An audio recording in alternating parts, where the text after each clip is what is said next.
नमस्ते म उत्सव शिवकोटी ल्याटेक्सको नेपाली ट्युटोरियलमा तपाईहरुलाई स्वागत छ। आज हामी ल्याटेक्समा टेबल्सलाई एउटै पेजमा साइड वाइज अथवा दुईटा कलम बनाएर राख्न सिक्ने छौं। त्यसको लागि I would like to go on next page, जसको लागि म क्लियर पेज युज गर्छु। So that I go on next page अनि त्यसपछि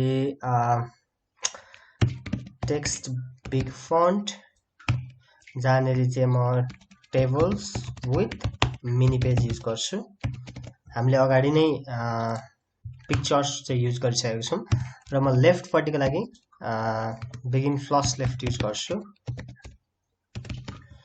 ओके, सो दैट हाम्रो टेबल्स लेफ्ट तिर अलाइन होस्। अब म मिनी पेज स्टार्ट गर्छु, इनिशिएट गर्छु, जसको लागि मैले बिगिन मिनी पेज युज गर्नुपर्ने हुन्छ।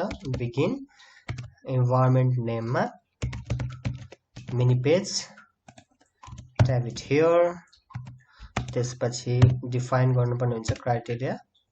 ओके, जसको लागि म 0.48 टेक्स्ट विड्थ युज गर्छु सो दैट ओके। सो अब टेबल्स चाहिँ म पहिलाकै हाम्रो हामीसँग अलरेडी अवेलेबल टेबल ल्याउँछु so that I don't have to write or create a new table. Okay, so अब मिनी पेज युज गर्दा तपाईहरुले एउटा कुरा चाहिँ के ध्यान दिनुपर्ने हुन्छ, बिगिन टेबलबाट युज गर्नु पर्दैन, बिगिन टेबुलर टेबलको फर्मेट देखि मात्रै गर्नुपर्ने हुन्छ। You don't have to do from the table. So I think this is our course. Okay, so begin table गर्न मिल्दैन, बिगिन टेबुलरबाट गर्नुपर्ने हुन्छ। अब त्यसपछि फेरि I think in mini page close गरौँ यसलाई। in table in mini page, very begin mini page, the same quotes I will use over here, and then in mini page र यसको बीचमा हामीले एज फिल युज गर्नुपर्ने हुन्छ, जुन चाहिँ if you have looked through the previous tutorial you will have known about that, you would have known about that। त्यो किन के गर्ने भन्ने कुरा एकचोटि तपाई चेक गर्नु होला। अब okay, so let's bring this table। Okay,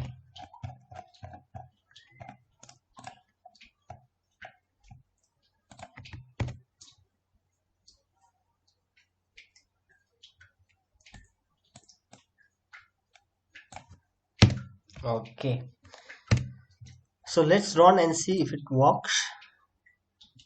yeah, so side wise आएको छ। अब मैले यहाँनेरि युज गरेको छु 0.48 that we can change according to our convenience। टेबलको साइज हेरेर चेन्ज गर्न सकिन्छ त्यसलाई, र टेबलको साइज यदि इन्क्रिज भयो भने पनि त्यसलाई फर इक्जाम्पल एउटा ठुलो टेबल हामीले यतापट्टि राख्यौं भने त्यसलाई चाहिँ 0.78 जतिको वेट दिने, अनि त्यसै उतापट्टिकोलाई चाहिँ सानो 0.2 समथिङ हैन 22 त्यसरी दिन सक्छौं हामीले वेट। र अहिले चाहिँ 0.48 0.48 दुईटैलाई इक्वल दिएको छ किनभने दुईटै सानो सानो टेबल छन्। So will have no difficulty. तर यदि तपाईले त एकापट्टि ठुलो टेबल यहाँदेखि यहाँसम्मको टेबल युज गर्नुभयो भने र वेट चाहिँ बढाइदिनु भएन भने टेबल चाहिँ ओभरल्याप भएर आउँछ। So keep that in your mind. अब मिनी पेज हामीले यसरी युज गरेपछि I would always suggest you to go with page space.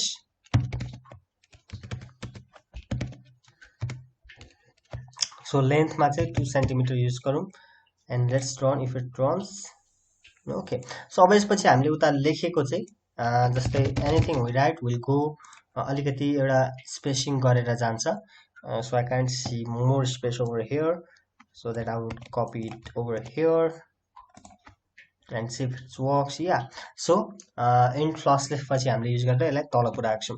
अब त्यसैले फेरि बिगिन फ्लस लेफ्ट युज गर्न सकिन्छ। हामीले यो फ्लस लेफ्ट युज गरिराख्नु परेको कारण चाहिँ हामीले सेन्टरिङ युज गरेको छौं धेरै ठाउँमा, र सुरुमै क्राइटेरिया डिफाइन गरिएको छैन, त्यही भएर we are using it right now.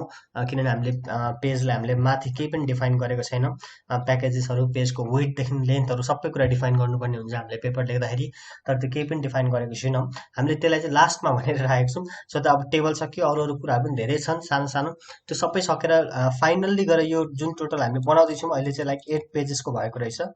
यही लाइन नै पुरै एउटा रिसर्च फर्मेट जसरी नै बनाउँदै जानेछौं। Okay, thank you.